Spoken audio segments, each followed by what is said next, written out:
Welcome to Timeless Tales, where the world's greatest stories come to life. I'm your host, James, and today's episode plunges us into the raw tension of Guy de Maupassant's The Duel. Set against the grim backdrop of the Franco-Prussian War, this story follows two steadfast soldiers, Lebrun and Dubier, whose simmering rivalry erupts into a relentless series of face-offs that test the limits of honor and human pride.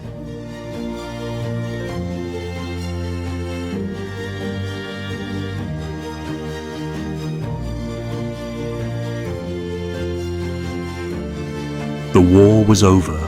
The Germans occupied France.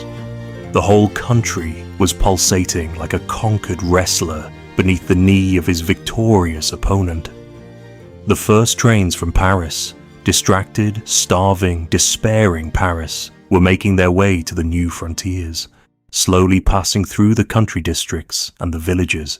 The passengers gazed through the windows at the ravaged fields and burned hamlets. Prussian soldiers, in their black helmets with brass spikes, were smoking their pipes astride their chairs in front of the houses which were still left standing. Others were working or talking, just as if they were members of the families. As you passed through the different towns, you saw entire regiments drilling in the squares, and, in spite of the rumble of the carriage wheels, you could every moment hear the hoarse words of command. Monsieur Dubuis, who during the entire siege had served as one of the National Guard in Paris, was going to join his wife and daughter, whom he had prudently sent away to Switzerland before the invasion.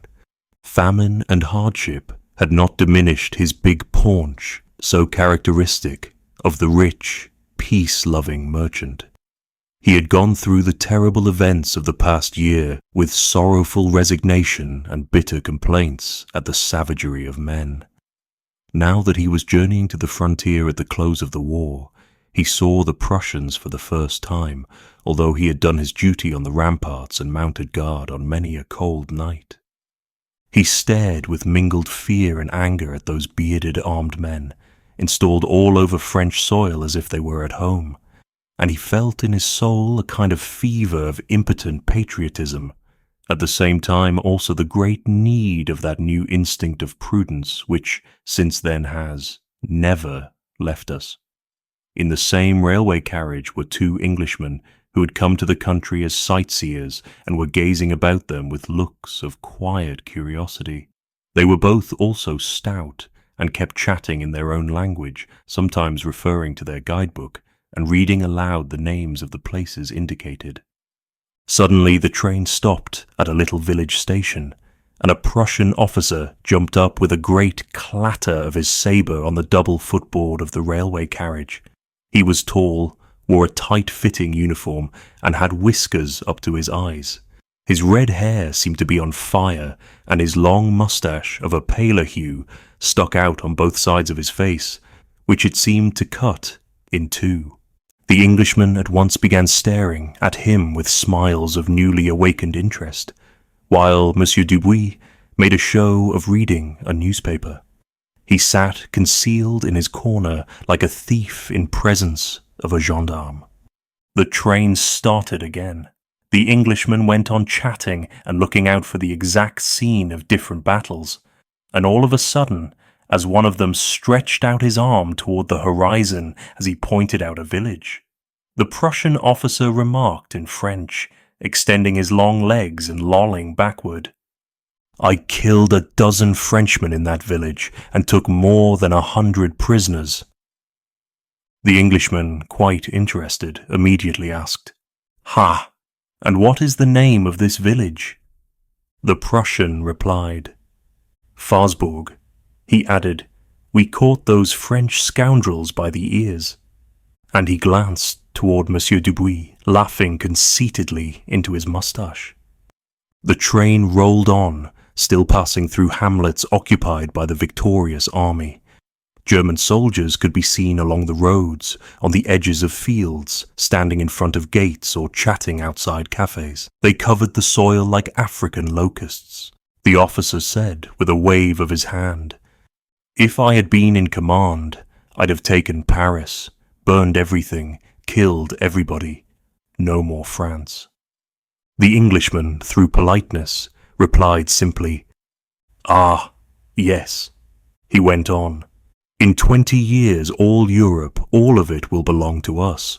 Prussia is more than a match for all of them." The Englishmen, getting uneasy, no longer replied. Their faces, which had become impassive, seemed made of wax behind their long whiskers. Then the Prussian officer began to laugh. And still, lolling back, he began to sneer. He sneered at the downfall of France, insulted the prostrate enemy. He sneered at Austria, which had been recently conquered. He sneered at the valiant but fruitless defense of the departments. He sneered at the Garde Mobile and at the useless artillery. He announced that Bismarck was going to build a city of iron with the captured cannon. And suddenly he placed his boots against the thigh of Monsieur Dubuis, who turned away his eyes, reddening to the roots of his hair. The Englishmen seemed to have become indifferent to all that was going on, as if they were suddenly shut up in their own island, far from the din of the world. The officer took out his pipe, and looking fixedly at the Frenchman, said, "You haven't any tobacco, have you?" Monsieur Dubuis replied, "Non, monsieur." The German resumed, "You might go and buy some for me when the train stops." And he began laughing afresh as he added, "I'll give you the price of a drink." The train whistled and slackened its pace. They passed a station that had been burned down, and then they stopped altogether. The German opened the carriage door, and catching Monsieur Dubuis by the arm, said, "Go and do what I told you. Quick, quick." A Prussian detachment occupied the station.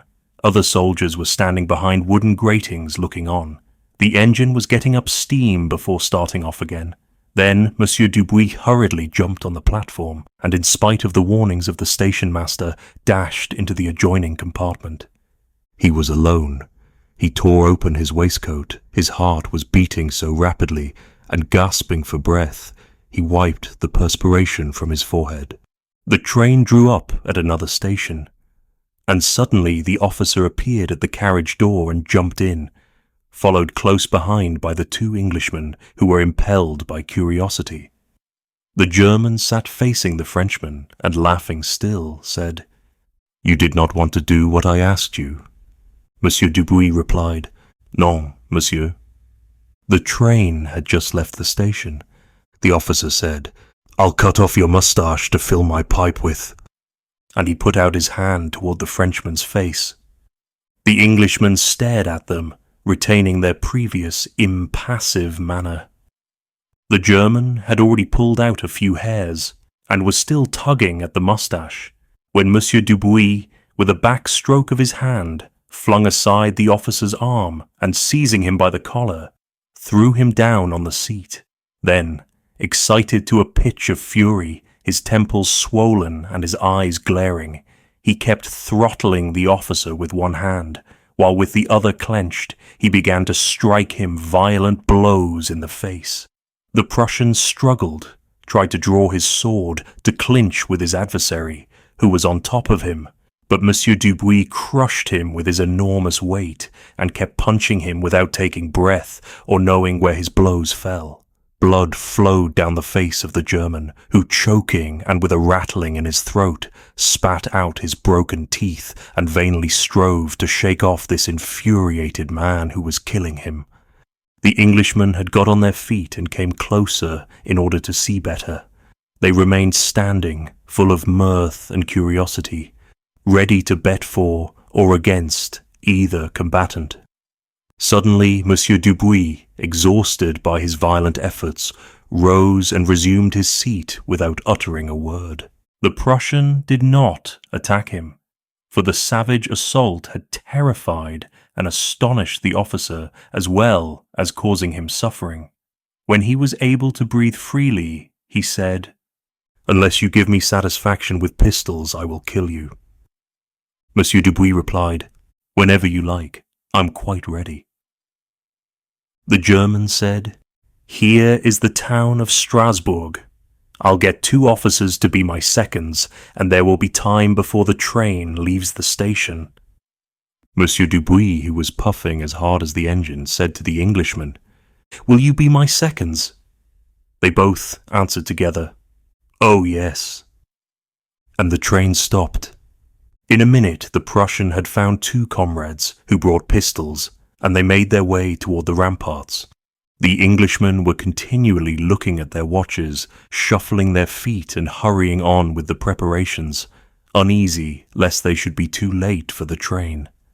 Monsieur Dubuis had never fired a pistol in his life. They made him stand 20 paces away from his enemy. He was asked, "Are you ready?" While he was answering, "Yes, monsieur," he noticed that one of the Englishmen had opened his umbrella in order to keep off the rays of the sun. A voice gave the signal, "Fire." Monsieur Dubuis fired at random without delay, and he was amazed to see the Prussian opposite him stagger, lift up his arms and fall forward. Dead, he had killed the officer. One of the Englishmen exclaimed, "Ah!" He was quivering with delight, with satisfied curiosity and joyous impatience. The other, who still kept his watch in his hand, seized Monsieur Dubuis's arm and hurried him in double-quick time toward the station, his fellow countryman marking time as he ran beside them, with closed fists, his elbows at his sides. 1, 2, 1, 2.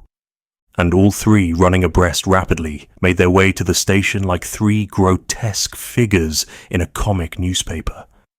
The train was on the point of starting. They sprang into their carriage. Then, the Englishmen, taking off their travelling caps, waved them 3 times over their heads, exclaiming, "Hip, hip, hip, hurrah!" And gravely, one after the other, they extended their right hands to Monsieur Dubuis, and then went back and sat down in their own corner.